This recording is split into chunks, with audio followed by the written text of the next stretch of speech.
¿Quién es Irán? Se dice que la primera víctima de una guerra siempre es la verdad. Y es que el sujeto, el punto de mira, siempre es difuso en una guerra. Y tiene como objetivo ampliarse, diluirse y permear en su cualidad de blanco al mayor contingente posible.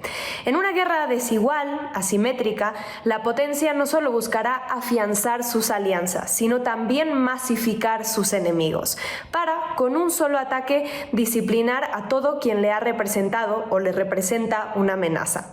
Así es como, por ejemplo, en la Guerra Fría, el enemigo del imperio nunca fue exclusivamente la Unión Soviética, sino el comunismo, para así poder atacar a los soviéticos, a los chinos, a los gobiernos de izquierda por doquier, a las guerrillas comunistas en el sur global o incluso a la disidencia en el propio occidente. Todo bajo el mismo pretexto y como parte de la misma guerra.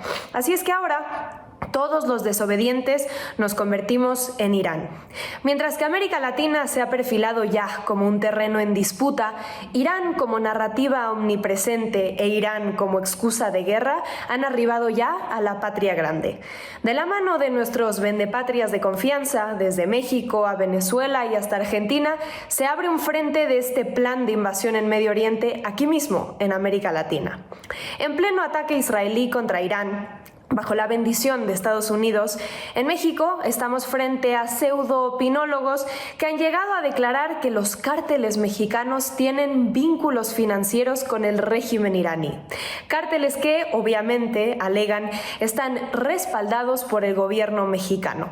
Esto aludiendo a diversos reportes de la inteligencia israelí y, claro, al ex embajador israelí en Estados Unidos.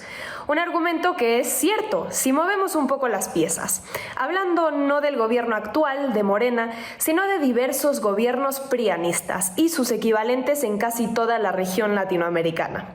Y en vez de régimen iraní, Estado genocida de Israel. Por hacer un par de apuntes, nuestro querido y tan cacareado García Luna, actualmente en prisión por su ayuda al cártel de Sinaloa, particularmente durante la presidencia de Calderón y su guerra contra el narco, pero también desde Fox y hasta Peña Nieto, fue García Luna quien, a la par y por órdenes del Mossad, introdujo el software de espionaje Pegasus a México, convirtiéndonos en el país cliente número 1 de esta tecnología de vigilancia extralegal israelí, muy por encima de Estados Unidos, el propio Israel y demás regímenes que a la prensa les encanta tachar de orwellianos. ¿Quiénes eran los clientes de García Luna en la venta de Pegasus? No solo gobernadores y políticos prianistas, así como sus fontaneros de turno, que usaron el software, por ejemplo, para espiar y amedrentar a los familiares y abogados de los desaparecidos, para después amenazarlos, sino que también se lo vendió, por supuesto, a los cárteles, en especial a sus amigos del cártel de Sinaloa. Pero no solo. Otro querido de Norma Piña, Luis Cárdenas Palomino, quien fuera director de la Policía Judicial Federal con Fox, fue quien, en contubernio con un ex agente del Mossad y empresario mexicano Eduardo Margolis y, claro, Loret de Mola, orquestaron el montaje Casé Vallarta. Dicho exagente del Mossad, junto con Palomino, personalmente torturando a Israel Vallarta, quien fue acusado por ellos de ser líder de una supuesta banda de secuestradores que nunca existió. En el dictamen de tortura se menciona el nombre de Margolis 35 veces, señalando su presencia en ejercicios de tortura contra Vallarta. Pero saliéndonos de México incluso, también en Colombia, por ejemplo, ha estado Israel como el brazo creador del nuevo paramilitarismo. Las llamadas AUCs son creadas a la par también por Yair Klein, un ex teniente coronel del ejército israelí, quien se ha encargado desde los años 80 de más de 6,000 asesinatos y desapariciones forzadas en Colombia. ¿Con armas de dónde? Del ente sionista. Obteniendo además otro software de espionaje israelí, el PROMIS, de la mano de otro personaje, Robert Maxwell, quien fuera padre de la esposa de Jeffrey Epstein, el de la famosa lista donde está, ya va embonando la historia, Donald Trump. Pero trazando el mapa de las injerencias en América Latina, de la mano de, ahí sí lo podemos decir, el paramilitarismo y el narco, como vemos, no llegamos al régimen iraní, sino al ente sionista. Esto no impide que, por ejemplo, María Corina Machado, la ya decadente aspirante a lideresa de la oposición venezolana, pretenda ofrecer a su propio país al que dice amar tanto como carne de cañón para Estados Unidos. Ella, en recientes declaraciones, ha dicho: el riesgo mayor opera en Venezuela y no es contenible dentro de nuestras fronteras. El riesgo mayor es el régimen de Maduro para Occidente. El gran aliado de Putin y de Irán en América Latina es Nicolás Maduro. Es decir, que lo que se hace con las amenazas a Occidente, que ha sido y es el asedio, los bombardeos, las invasiones, como se pretende hacer con Irán ahora mismo, María Corina clama también deberían de ser para Venezuela. Sin ser ninguna sorpresa, fue ella misma quien ya en 2018 escribió una carta a Benjamín Netanyahu donde solicitaba una intervención militar israelí en Venezuela, alegando que la naturaleza criminal, narcotraficante y terrorista del régimen representa una amenaza real para otros países, especialmente para Israel. Porque, como sabemos, el anhelo de cualquier patriota y cualquier humanitario es hacer todo lo posible para venderle su país a la potencia genocida por excelencia, esparciendo el genocidio en Gaza a su patria querida. Aunque mientras que aspirantes a criminales de guerra como lo es María Corina Machado vive y opera en libertad, hay otro país de la patria grande que en estos momentos, a la par de, ahí sí, encarcelar opositores sin pruebas y con jueces comprados, ejecuta un plan para venderle su país al ente sionista, Javier Milei, quien en plena víspera de los ataques israelíes sobre Irán se encontraba en una reunión en el propio Israel con Netanyahu. Una reunión de la que se tiene una imagen. Diversos funcionarios, entre ellos, claro está, Javier Milei y Bibi Netanyahu, quien tiene en sus manos lo que parece ser una imagen impresa de un mapa de la Patagonia argentina y chilena. Milei ha dejado claro su arrodillamiento ante Israel y Estados Unidos, pero los cipayos son simplemente los facilitadores para planes de largo alcance. En el caso del sionismo, Argentina se lleva barajando como una alternativa y el día de hoy como una anexión a Palestina, como el territorio a ocupar y transformar en Estado judío.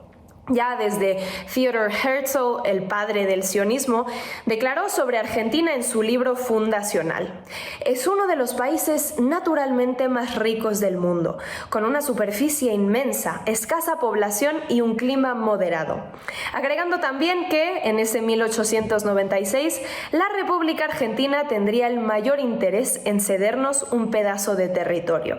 Y es que después de esto, y mucho antes que Milei, recién terminada la Guerra de las Malvinas, el ejército israelí organiza campamentos para sus soldados en plena Patagonia. Casi 10.000 soldados cada año, visitando unas tierras que, en territorio argentino, es equivalente a varias veces el tamaño del Estado de Israel actual, y mismas que ya había comprado el multimillonario británico Joe Louis para uso sionista, tal y como la familia Rothschild en ese 1948 en Palestina. Tierras de las que además para su asentamiento, así como en la Nakba palestina, expulsaron violentamente a la comunidad mapuche, originaria del territorio de la Patagonia. Así que, ¿el enemigo de América Latina es Irán o más bien Israel? Así como para los nazis en esos campos de concentración no importaba si eras homosexual, gitano, comunista o judío, hoy tampoco importa si eres Irán, Venezuela, Argentina, México o Palestina.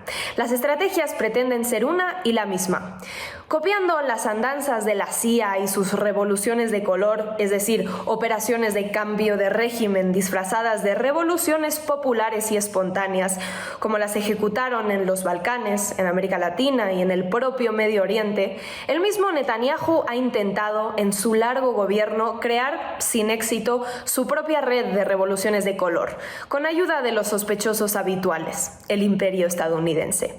Desde hace años, instando en mensajes televisados traducidos al árabe a la población palestina a levantarse contra Hamás, En el Líbano lo mismo, pero contra Hezbollah, y también en Irán, por años intentando instrumentalizar al feminismo como gatillo para justificar un cambio de régimen, clamando por la necesidad de una invasión israelí para liberar a las mujeres iraníes.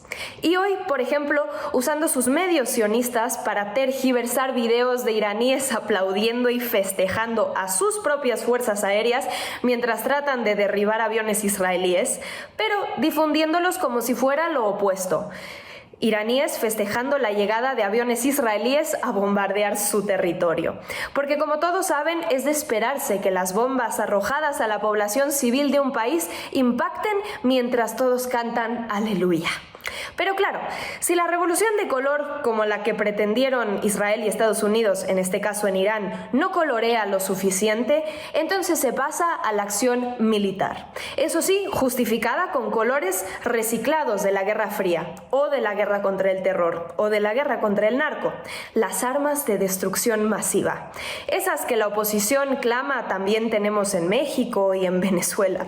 Casualmente dos países bajo intentos de desestabilización estadounidense.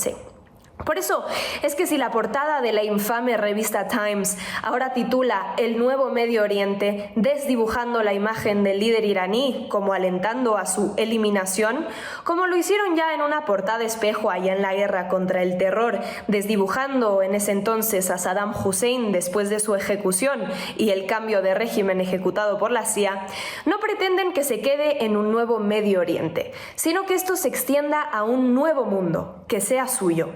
Así es que mientras concibamos a nuestra solidaridad como finita y como algo innecesario de extender más allá de nuestras fronteras, la reacción sí extiende su avanzada, pretendiendo tomar los pasos explícitos para que todos los necios de abrir los ojos y los que pasan rápidamente las imágenes de los niños masacrados en Gaza con bombas israelíes, cuando abran los ojos a Gaza la tengan enfrente.